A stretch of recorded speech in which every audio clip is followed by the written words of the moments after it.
Hey, everybody. Welcome to the Climbing Sycamores podcast, where we look at today's topics to get a better view of Christianity.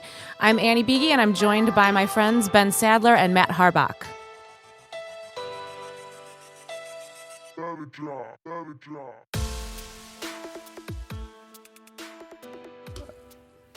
Hey. All right. We've made it through the Super Bowl. Boy, that was a nail biter, huh? It kind of was. Did you watch any of it? You didn't watch it. I watched the 2008 live-action adaptation of Speed Racer by the Wachowski brothers. Instead of the Super Bowl? Yes, it was Sunday night. Oh My hands are tied. Also, I do not care about football. 1 ounce.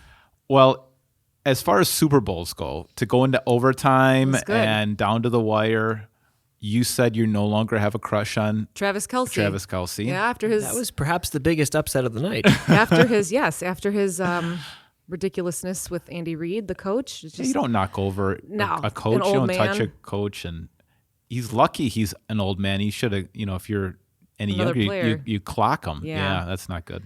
So, ick. But there was something else that happened during the Super Bowl that you wanted to open up with. Yeah, so He Gets Us ads, okay, right? So I've said this before on the podcast. I'm very simple.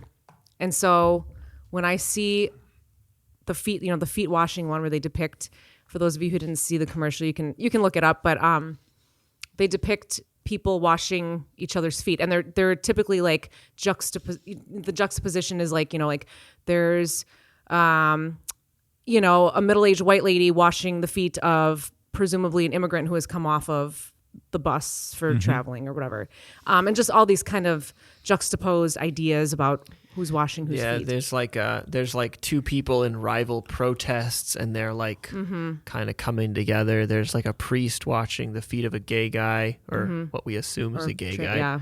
that kind of Then there's thing. like a cop washing the feet of a presumed criminal. Yeah. And so you've got all these like ideas, right?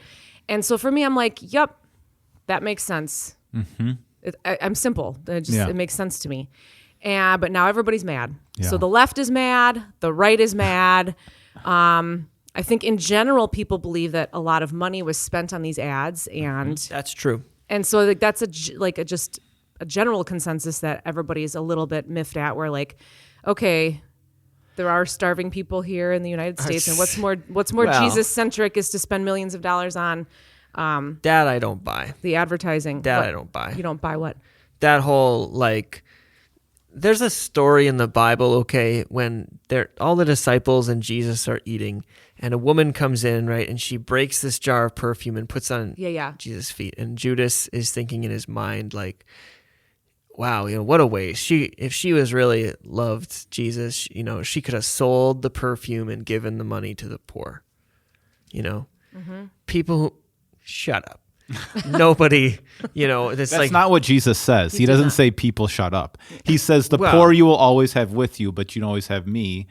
And so I think what he was saying, not to cut you off, I just don't think Jesus said shut up. But like, I said shut up. yeah.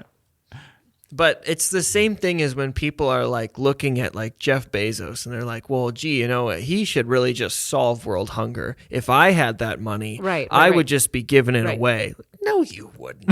Right. No, you would not. Right. But it does. I last year, I think the Super Bowl stats for a 30-second block commercial was like $7 million. That's this year too. So, and I think that was a 1-minute ad. So it was. $14 million. And they had 2 ads as well. I can't remember off the top of my head what the other one was, but Yeah. handing over some change.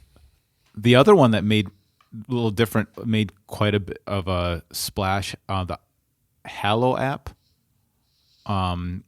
It's Mark Wahlberg. Mark Wahlberg. It's an app on Yeah. prayer, and that really did very well. But well, this yeah. one, So I just think everybody's mad, and the left is mad because He Gets Us has a parent company called Come Near, who is affiliated with Hobby Lobby, who has spoken out against LGBTQ plus the community in some fashion or another. They were complaining about who was the washer and who was the washee in the commercial, and then they were complaining about the way that it was created. It looks like it's AI. It's not real. I mean, it's realistic, but not like you can tell it's not actually people.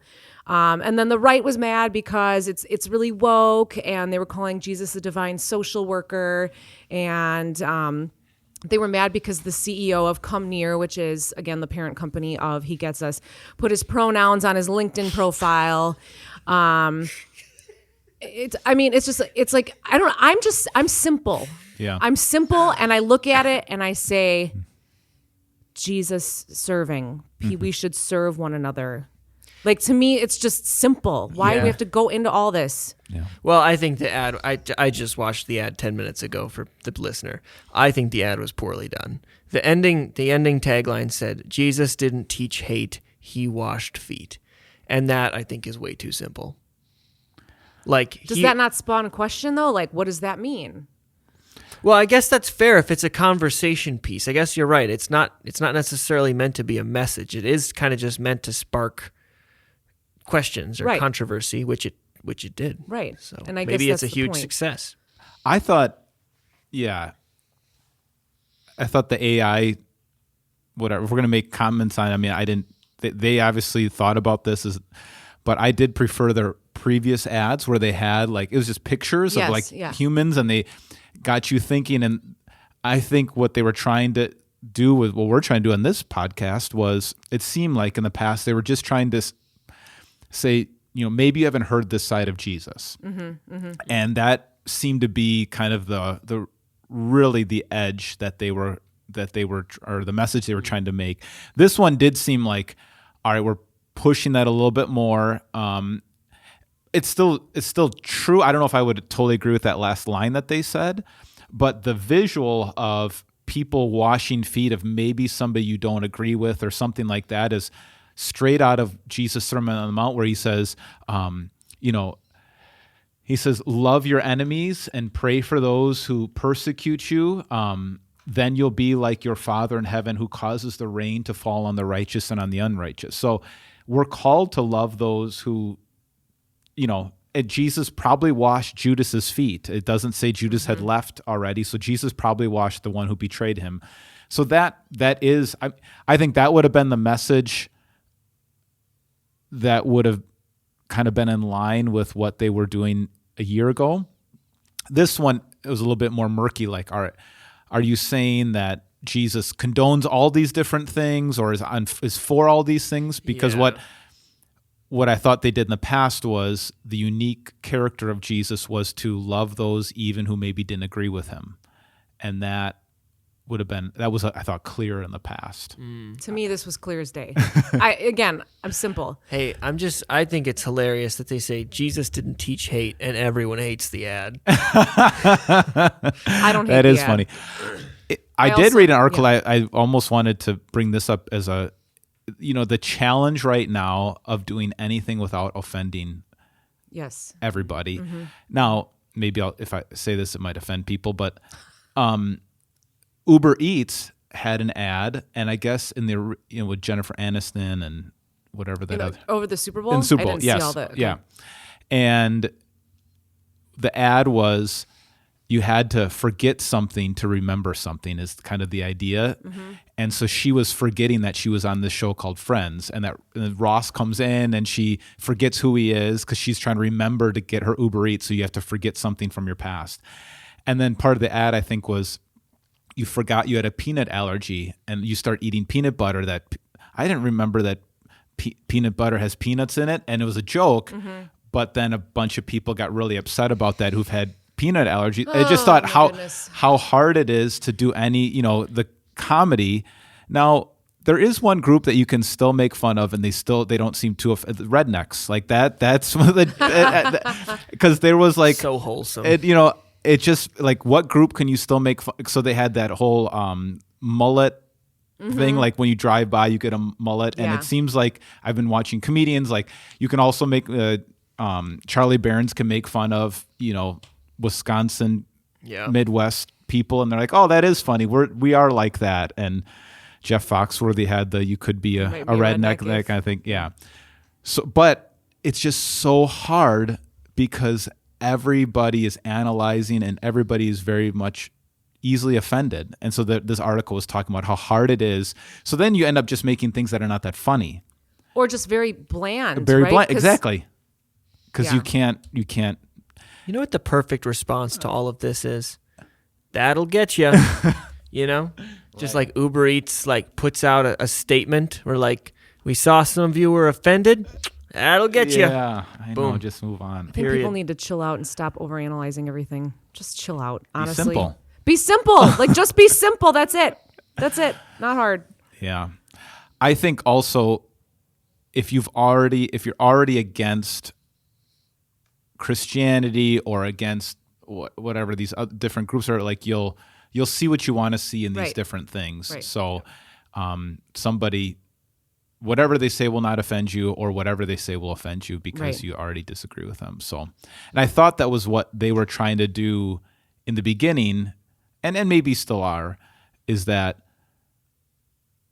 we want to tell you something about Jesus that maybe you haven't heard before, or you'd forgot or didn't realize, and get you to think about this a little bit. I thought they were really successful early on in that. Yeah.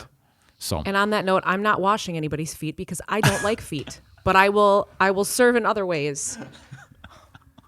Okay. There we go. It's- And speaking of Job, yeah, get on to our main topic. We're like 11 minutes in here. Oh, okay. that's all right. That was a good conversation. But yeah, Annie, you brought this up also, like Job. Like, what were what was your thoughts on that? I think Matt kind of started this whole thing. Okay, let's Yeah, hear what it. did I say that made you upset? In this particular instance, Yeah, not of right. all time. The list is too long.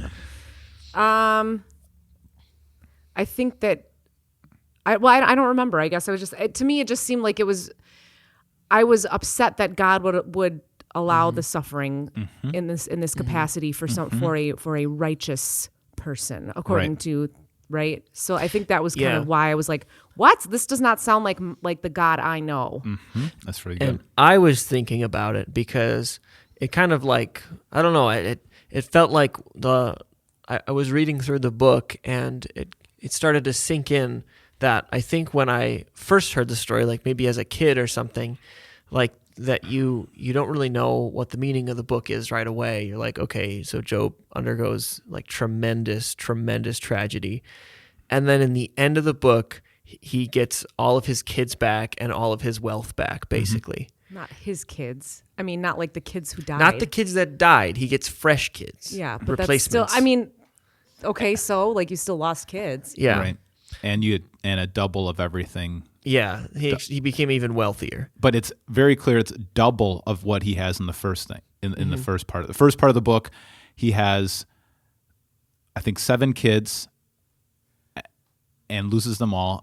And he has 7,000 sheep, 7,000 camels. Sure. And in the end, it's like 14,000 and 14,000. So it's very clear Yeah. that you get double of that. But you don't get double kids because you haven't really lost them. You will see them again. I think that is one of the ideas that's brought out. Okay. But anyways. Well, so I think when I first read that, right, it's a confusing book. You don't understand it, but my initial reaction was like, this is a test of Job's faith, meaning, and that I think that is true, but meaning like, okay, Job, we're going to put you to the test, and if you pass the test, then I will give you even more stuff. Yeah. Right? Your life has been too easy, but we'll test that, and if you can pass the test, we will bless you with even more stuff. And now I'm reading it through, well, not the second time, but years later anyway. And I'm thinking, what if the story ends and God appears and talks to Job and does not restore all of his possessions back to him?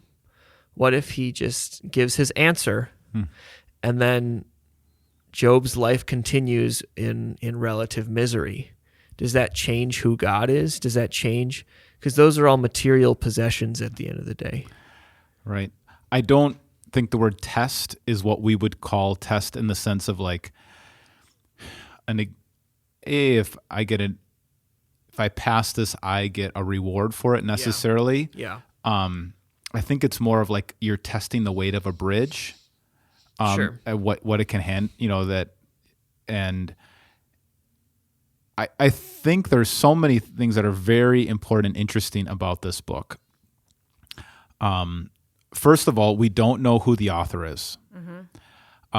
It's not it's not a necessarily historical part of. Usually, the Old Testament kind of follows the nation of Israel. So we have these accounts of Moses and then Joshua, and you're just kind of following this family. This book kind of comes out of nowhere. It's like dropped out of the sky kind of thing. It seems to be the culture is very similar to the time of Abraham, the patriarch. So, 2400 BC or so. Because Job is kind of like the priest of his family. It's very similar to how Abraham is kind of the priest of his family. And it's set up almost like a play where it's all poetry. So it's not like this is how people would talk. It's all in poetry. And they come out on stage almost like, like a play. The entrances and exits, they come in like, in orderly form. You have 3 sets of entrances and exits. You have God speaking with Satan, which is something you don't see anywhere else in the Bible. And so it almost the way it is portrayed is, in a way, I'm not saying Job was an historical person. He probably was, and I think he's mentioned the New Testament. I think Jesus himself mentions Job. But it is portrayed almost like a fable that you're supposed to learn from, the way it's structured. It reads like Greek epic. Yeah, poetry. It does. Where you're just like, it's very repetitive and extremely like deep and wordy. Yeah. Also, if you just want a very simple version of this, you can find it on the Bible Project. That's right. And it was 11 minutes long, very engaging, very easy to understand. But I think all of that is for a purpose, where suffering is complicated and very hard to understand. And this is, I think, what it's responding to is the book of Proverbs, where these books are supposed to kind of respond to each other.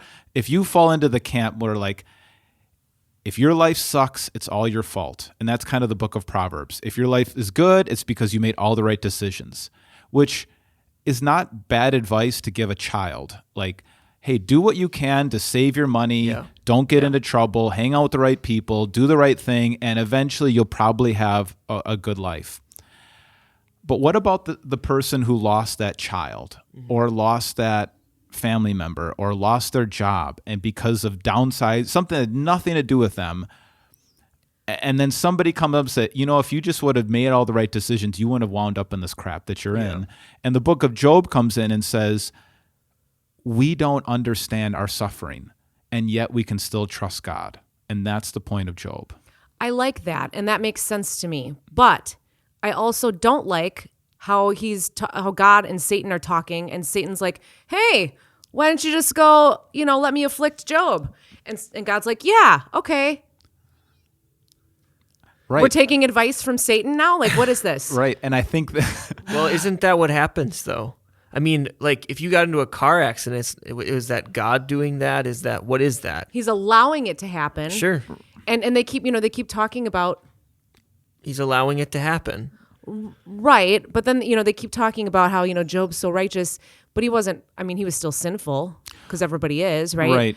And so it's not like, so that's why I wouldn't consider this to be like a punishment.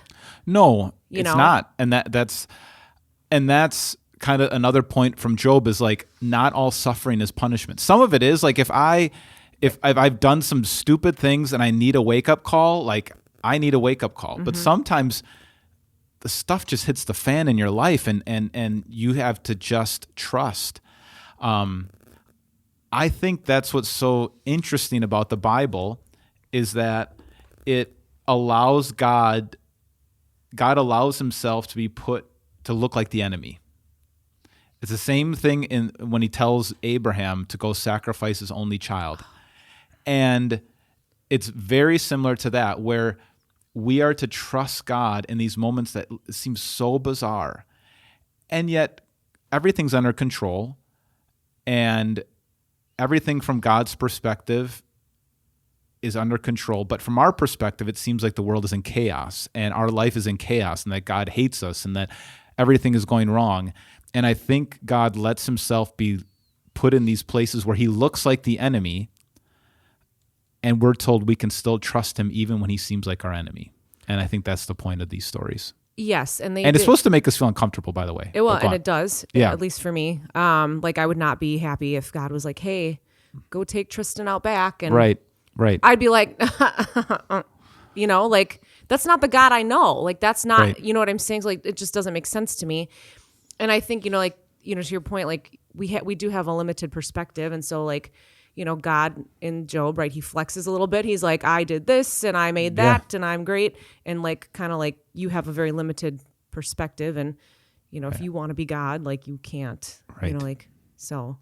The story of Abraham, to make that comparison, I think this is why it's so important to know context. Like up to the point where God tells Abraham to do that, Abraham has not trusted God. So God says, I'm going to bless you. And whoever blesses you, I'll bless. Whoever curses you, I'll curse. I'm going to be with you wherever you go. You don't have to worry about anything. Well, then there's a famine, and he goes to Egypt. And he's afraid that they're going to, when he gets into Egypt, I mean, this is old school, this is, 4,000 years ago. They go to Egypt, and he's afraid because he's got a beautiful wife that they're going to take his wife and kill him. And so he says, hey, anywhere we go, Sarah, you say that you're my sister. Or you're my sister and not my wife. And so what happens is he says that she's her sister, and Pharaoh takes Sarah, and then he does that a second time with Abimelech. And then there's all these, and then God says, I'm going to give you a child. I'm going to give you a child. Well, we don't have a child yet. So Sarah says, sleep with my servant Hagar, and then get a child. So like every step of the way, Abraham has not trusted God. And they finally get this child. And now God says, I want to put you in a place where you just learn to just trust me, where this makes absolutely no sense and you just have to trust me. And if reading all those stories leading up to that point, like every time that Abraham was put in a bind, he chose the easy way out. He chose the coward's way out, and he made the wrong decision. And now all he's got is the promise of God, that God is going to change the whole world through this child. And so it is still strange. I'm not trying to say it isn't strange, but I think following the drama of the story helps you understand. And in the end, of course, he didn't have him kill his son, but it was to put him in that situation where you've made the wrong decision every single time. You've chose unbelief and doubt, and you haven't trusted me. Well, I'm going to tell you something totally irrational, and I want you just to learn to trust me. You can trust me in everything. I get that. But can you think of a modern day example of like what that would look like? Because obviously killing people is illegal, and so God is not probably going to ask you to kill somebody. Right, exactly. Yes. So, and even and it's against God's law too to kill. I mean, that you would, if you would do that in the scriptures, that would be punishable, and that would be wrong, and that would be illegal. So, but it was also, again, 4,000 years ago in a whole nother culture when there was a lot of sacrifice, and other cultures and pagans were sacrificing people. So that, I mean, it's hard to put ourselves there, but it still was wrong for them, and it's still biblically wrong, and God says it's wrong to kill anyone. It's in the book of Genesis too. So a modern day example, I think anytime that we think, God, I've tried so hard and I've done all the things that I thought I was supposed to do, and yet my kids they fell into drugs. Can I still trust you that you're going to love them and be with them? God, I've tried everything to do the right things with my money, and now we're still broke. And, this thing happened out of nowhere where we lost all of our money. I mean, anytime those things happen, I think these stories can they give us context where, and I feel like Job, the way it's portrayed, is almost like a fable, where in the same way that Abraham didn't have to sacrifice his child, I don't know the way it's portrayed. Who knows how much of that is literal, that literally happened to Job? And was there a little conversation with Satan? Because again, it's poetry. I think it's trying to teach us something about trust. I don't like that. I'm cool with trusting God, right? Yes. Like I'm down. I'm with it.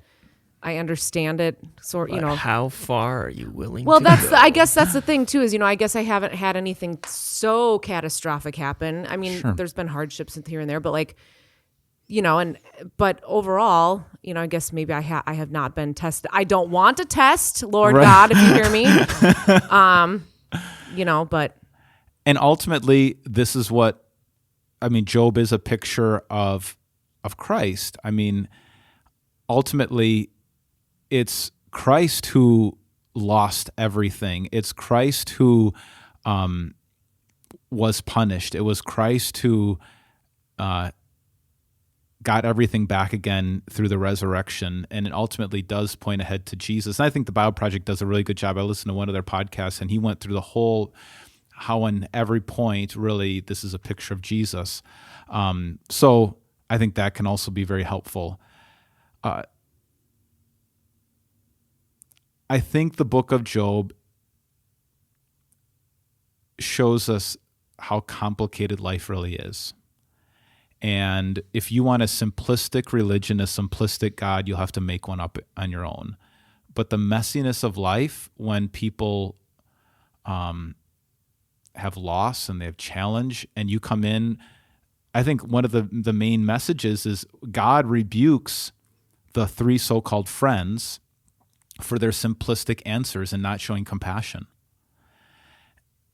And that's a warning to all of us, like what God thinks about us when we see someone suffering and we try to figure out, why did they suffer? Well, they must have done all these things wrong. And why do we do that? Because we want to protect ourselves.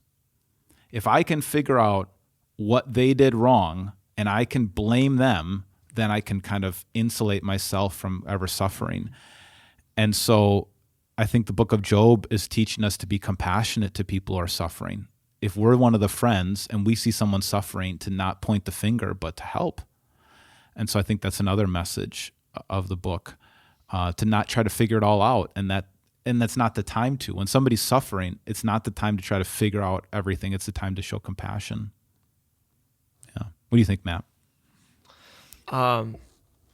Yeah, so talking about the friends, one thing that kind of jumped out at me in the book that, again, I hadn't really realized before, is that his friends are trying to blame him, right, to explain all this. And so they're saying, maybe you sinned, maybe you did this, you can't possibly be perfect, surely you're being punished. And it seems to me that the sin they bring up more than any other sin is greed. Yeah. All of their responses are, the greedy never prosper, and the people who cheat and swindle and clamor their way to the top and don't give to the poor and aren't generous. And all of their responses center around money. Yeah. And I think that's because Job was very rich. Yeah. And I think they were probably all envious of him. Interesting. Like the friend who just has everything go their way, Yeah. and then they're like, I knew Finally. he was doing something Yeah. wrong because no Gotcha. one can be that lucky or whatever it is. Another thing that I found really important is Hebrew literature. The center of a Hebrew poem is the main point. So if you go to any psalm and you kind of count the psalms and you go to the middle verse, that's usually what it's all about. And if you go to the very center of the book of Job, it's got about 40 chapters. The center of the book of Job is Job 19, where he says, I know my Redeemer lives.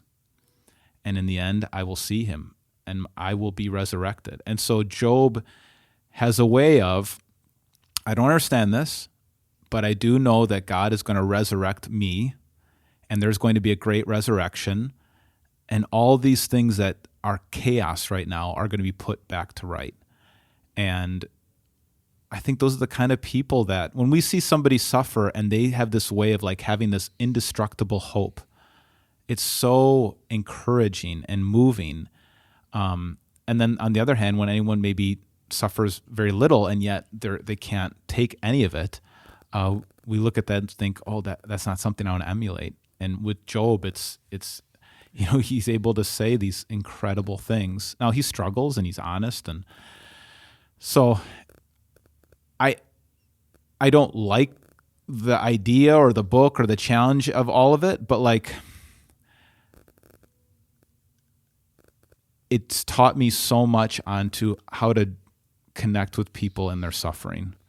It's taught me so much about where to shut my mouth and how not to speak into people's lives when they're suffering. I just think about this poor woman who lost her husband. She's waiting her whole life to get married, and she finally gets married, and only married for a year or two, and then loses her husband. And like, then you're right there and singing, all right, what does the scripture tell me to do in that time? The book of Job tells me to just sit with this person and not try to figure it all out.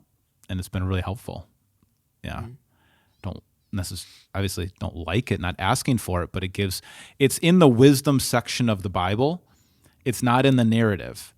And so these books are to kind of play off each other, where sometimes I need more Proverbs. I need to know that, like, you need to make a plan, and you need to save your money, and you need to hang out with the right kind of people. I need Proverbs. And then sometimes I need Job. And so these books are meant to be read as to how to respond to different things in life. Just to read them as a collection, and they kind of play off each other. So I think those are how I look at that. One other thing too, I think, like, as an encouragement, is the way the book is laid out. All of the sort of like actions of the story take place in like 5% of the book. Yeah. It's almost entirely just them talking. And that's kind of how like grief works, is that something happens to you and right away it's super dramatic, and your friends come over, and now, right, and everyone has sympathy for you right away. Yeah.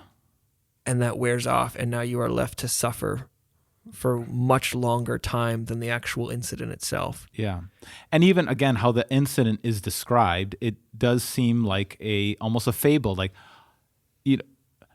when one servant came, and then another servant came, and then another servant came, and how they came and what they said was almost identical. And it's supposed to, I think, almost be like this, what do we learn from Shakespeare's tragedies? I mean, these are why Shakespeare wrote tragedies too. What can you learn from these challenging situations? And I wonder too if there's a little bit personality. Like we were talking about Enneagram, like Enneagram, if a classic 4 is like, I want to get into the deep, sad stuff so like for me, I don't mind reading the book like Job, and the 7's among us, like, hey, that's not fun at all. Brutal. You feel attacked. I know. So it's different. And I think the other thing is, like, when I read this book, I don't necessarily put myself in Job's. I don't say like, well, what do I have to do to make sure I'm not Job, or will this happen to me? I usually, the way I look at the book is, how does this help me interpret suffering? And that's how I read the book. That God is still in control, that I can trust him, and that I should shut my mouth because I don't understand. It's too complicated to always understand. So, and Job never finds out. That's what's interesting about this. God never tells him. And I think because an answer doesn't always solve our problems. Sometimes it helps, but a lot of times it's just, God, I can trust you. Yeah. I do think you said, what would happen if there wasn't some resolve at the end? I think the resolve is a picture of the life to come. It's a picture for us. Yeah. That, like, in the end, God wins. Now, whether we can see it, I think the book shows the picture of what the renewed world is going to be like. And I think it probably happened to Job, and it was probably a real story and all those things. But, like, ultimately, this is going to end in a happy ending. And all the things are going to be restored. And that's why I made that little point about his children, is like, that's I think a very intentional piece of the story, that you're supposed to see, oh, you got double sheep and double camels, but not double children. Why not? Oh, because of the resurrection, he didn't lose them. He's going to be with them, and it's going to all be restored. So I think that's a really, we're supposed to pick up on some of these. Yeah. It brought to mind the book of Nahum that I read a while ago. Yeah. And Israel is under the nation of Assyria.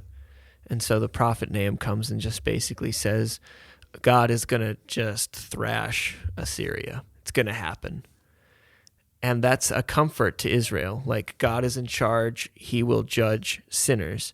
But that prophecy doesn't come true for a long, long time.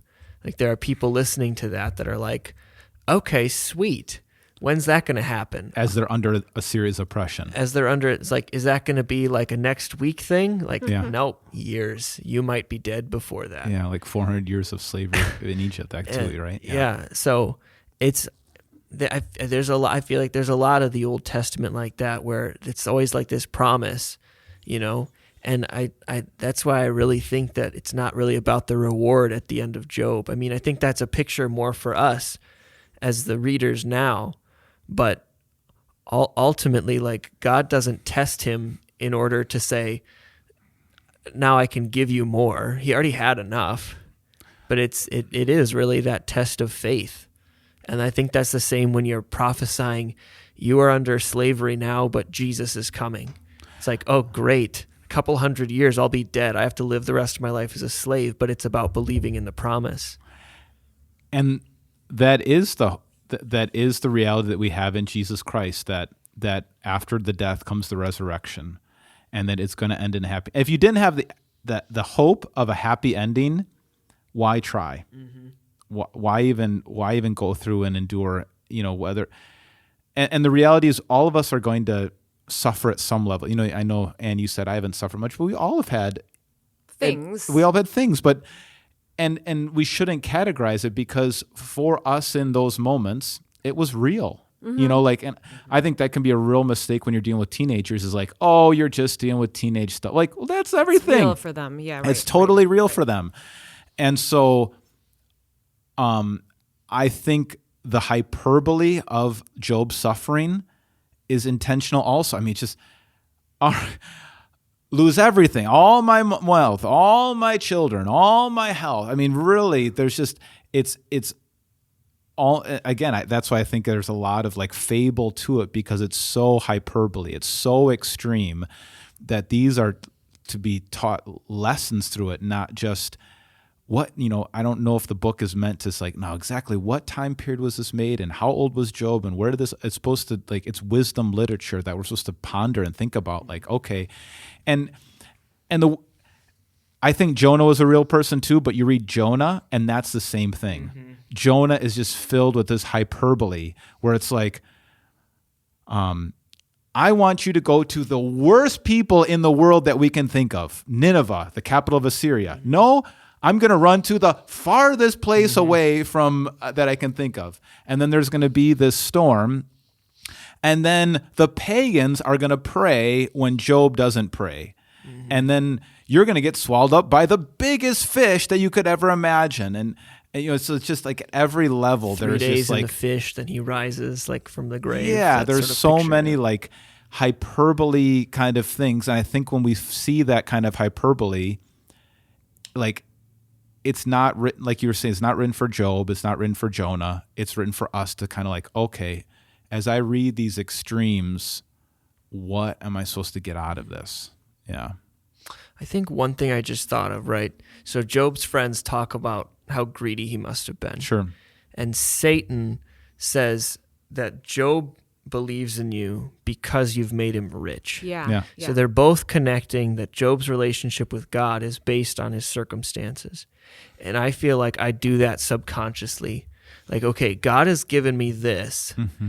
Is this going to be a part of a test? Is this going to be taken away from me? Is this some special something, right? Like, turn that brain off. Never. But you kind of like, I feel like sometimes we look at like, yeah, okay, like, I don't know if that's going to be part of the plan, or should I be waiting for some special assignment here, or is this, I don't know. I don't know anywhere in Scripture that we are supposed to wait for the other shoe to drop kind of thing. Like, I don't think that this was written so that we're afraid of blessing or we're afraid of God's gifts. Like, all right, because I've heard a lot of people say that, like, oh, God's blessing me right now, he's probably going to take it away soon. Mm-hmm. And I just don't think that's part of Scripture at all. Well, I don't think so either. I think that's why it's interesting that Satan and the lousy friends are the ones to bring it up. Right. And And he's actually just called the accuser. That's the interesting name. That's actually the literal name there is the accuser comes in. So it's supposed to make us think. It is supposed to kind of. That's why you hated it. Yes, it is. Yes. I just don't like Satan doing all that stuff. I don't like it. I don't like him talking to God. I don't like all of it. Just, why are you even here? Like, what are you even doing? That's what he should have said. Yes, like, why are you here? No one likes you. No one likes you. Why are you even here? That's my point. So I'm like, why are you putting stuff like? So now you got into God's head over it? Like, no, seriously though, like it bothers me. Right. What are you doing? I think it's supposed to almost, like the devil on one shoulder, Satan on the other shoulder, kind of. That's two double bad Satan. shoulders. That's two bad shoulders. Oh, I'm sorry. Yeah, angel. They're both angels, right? Angel on one shoulder, Satan on the other shoulder. That this kind of almost comical because I think it is supposed to be made in this almost fable kind of context, where I think there are the hyperbole of it all, the poetry of it all. I don't think we're supposed to press the details. I think we're supposed to. It's like the account of Adam and Eve. Like, are we supposed to press the details about what kind of tree was it? What kind of, and why is the devil a snake? And keep it simple. Keep it simple. And I don't think we need to, like, where was this courtroom and why is the devil in there? Like, I don't think that's where our focus is supposed to be. I think it's supposed to be on then why mention it? Because it creates the drama. It creates I don't like it. Well, it's not going anywhere. It's know. It's going to stay in Scripture. I find it. It is strange. It is unique, but it's been so helpful when I think about how I respond to suffering, and could God have just said, "Hey, when someone's suffering, don't be a jerk"? Yes, but He's chosen to use this literature and this genre, and I think in the same way, a good movie and a good book tells a story that almost it gets into places of our lives that a straight prose would not, where it kind of walks around and even the disturbing parts kind of open up places in us that make us think more. And then I think when we go into those challenging situations, this story is a part of us. And it's more effective in challenging us more. We wouldn't be talking about it if it was a simple prose and it was like God just saying we're not talking about the 10 Commandments. The story of the 10 Commandments is pretty boring. God says, do this, don't do that. He decided to come to us in these really interesting. I mean, my kids are really interested in what is that? It's all the Greek gods right now. The mythology. Yeah, but who is? Oh, now it's on a Netflix special or whatever.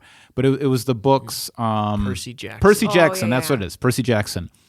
And they're telling lessons through this story about being heroic and courageous and all those kinds of things. And or might get email that I don't think Job is real. It's not what I'm saying. Maybe there's aspect. He's probably a real person, but did it happen in that exact way? I don't think they came out and spoke poetry to each other. I don't think they came out in a rhythmic way. I wonder if there was a man named Job who suffered a lot, and they took that story and made almost like a historical fiction, where now we're going to take this drama and really. Well, and you never know it maybe because it could have happened exactly that way, except that a lot of details are omitted. Sure. Like, did they sit and someone recite that all, or was that a series of back and forth? You never know. You never know. But I find, these kinds of stories, the historical fiction or whatever, are very powerful in getting inside of you. The way a Harry Potter or Lord of the Rings or whatever can get inside of you and teach you something about being courageous or being wise or being just or whatever, that simple, straightforward talking can't. Well, and suffering that's just too deep of a topic, I think, for God to say, when someone is suffering, just listen to, or sit with them, Yeah. or be compassionate. I mean, Right. that topic is so deep. Right. And I think that's why the story is much better suited for that. Yeah. And I mean, I think, again, Shakespeare, although it's really hard for me to follow Shakespeare, but like that's why his plays have stood the test of time, because they're teaching these really deep things of love and courage and betrayal and tragedy, but you have to tell it in a story because, the weight of it. So, well, I don't know if we're going to convince you to like it, Annie, but hopefully... I just don't like that part. Right. I just feel funny about that. It just feels like, why wasn't he rebuked? Yeah. Get out of here. Maybe No one God likes doesn't you. have to answer your question. No, he doesn't. I know. He can come flex and that's fine, but I don't know either. I mean, I think that is the unanswerable question. Why did God, when Satan fell, why did God allow him to stick around? That is... I guess we could, just apply That's that a huge... to today, right? But all I could say is he's there, and I don't... The origin questions and the why questions we can't ask, but like you can see evidence of reality. And yet I think this account reminds us that yes, there is evil in the world, and yes, the devil is at work, but God is stronger. God is ultimately in charge. And Satan doesn't get to, they're not equal forces. I think that's one of the things too. So That's good. whew, my head hurts. Woo! Good topic, Matt. Yeah. Anything else? We good? I think we're good. All right. Good.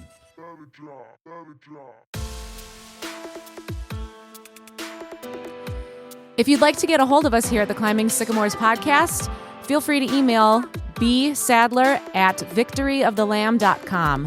bsadler@victoryofthelamb.com. If you like today's intro music, it's been brought to you by Andrew Lynch's song, My Name. Hello.